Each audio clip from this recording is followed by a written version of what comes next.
pat local lutino makara moja down to Jim Madwong, Office of the Prime Minister, Office of Minister of Karamoja. Nikidwak lutino, and it looks like there's no success. Emma Merwachi, the journey of hope, Kedmakno water, Kiberka Merne, Warre, Kijok Chene, Marom Million Mia Beach.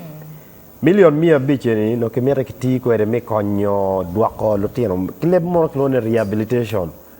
Duaco Camopo, Mia Chiel, Dwagigan, Quan, and Gitiki Chamuramo, Niang Pingo, getting a wet Kigang, Megi. Chi Amerwachi.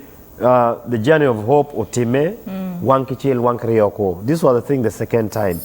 Ma inoni organization on your do me dwelling places no take a tema get a kilowatt in it. Enta mero wachine wakumbe mo lone pange ka pero enikitiao.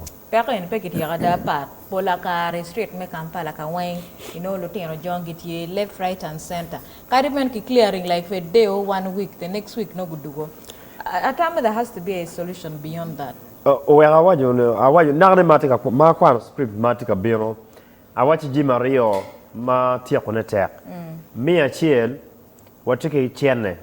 Mi Rio watike Lutino magi aki karamoja. Lutino magi aki karamoja ne gibiro ka yenyo tyen, gibiro ka yenyo ko, gibiro ka wachi ko ti kan mabe. Gitimo gimo ke kene ker ma meggi mi nene o kan. Donc ini ngeyo Emma, gina tyen ti ye most of the time ne konetek, onyo kwa netek.